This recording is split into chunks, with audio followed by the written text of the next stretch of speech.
ආයුබෝවන් නරඹන්න අද අපි ඔබ සමග ඉතා සංවේදී සහ කනගාටුදායක පුවතක් බෙදාගන්නම්. මෙම පවති ඇයගේ ආදරණීය රසිකයන් සියලු දෙනාම දැඩි ශෝකයට පත් කර තිබේ. මේ අතර ඇයගේ සැමියාගේ විශේෂ පරිකාශයක්ද මේ වන විට එළියට පැමිණ තිබේ. එම පරිකාශය අස බොහෝ දෙනා පුදුමයට පත් වී ඇති. ඔබ තවමත් අපගේ නාලිකාවට සබස්ක්‍රයිබ් කර නොමැති නම් දැනුම් සබස්ක්‍රයිබ් කර ඉදිරි තොරතුරු සඳහා අප සමග රැඳී සිටින්නේ. අපි ඔබට දැනුම් දෙන්නෙම් ශ්‍රී ලංකාවේ පිරිසිද්ධ ගයක් මැරියල් ගෝනෙටෙල් ලයික් දැන් අපි අතර නැත. ඇයගේ සැමියා පවසන්නේ ඇය ඉතා උතුම් සහ යහපත් ගුණගවලින් පරිපෙන් කෙනෙක් බවයි.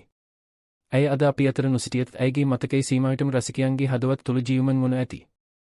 ඇය ලක්ෂ සංඛ්‍යාත ජනතාවගේ ආදරය දිනාගත් අතර ඇයගේ හඬ සේම හදවත්කම් ස්පර්ශ කළ හඬක් විය. ඇයගේ සැමියා තවදුරටත් පරිකාශ කළේ ඇය ගායිකාවක් පමණක් නොවේ ඉතා ආදරණීය කරුණාවන්ත සහ නිහතමානී පුද්ගලයෙකු බවයි.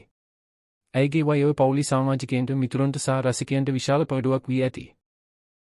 මේ වන විට සමාජ මාධ්‍ය පුරම රසිකයන් ඇයට අවසන් ගෞරව පදු කරමින් ඇයගේ මතකයෙන් බෙදා ගැනීමෙන් සහ ඇයට නොවන සේව ප්‍රාර්ථනා කරමින් සිටිති. ඇයගේ හඬ සහ නිර්මාණ සිදු කාලෙකම ජනතාවගේ හදවත් තුළ ජීවත් වනු ඇති.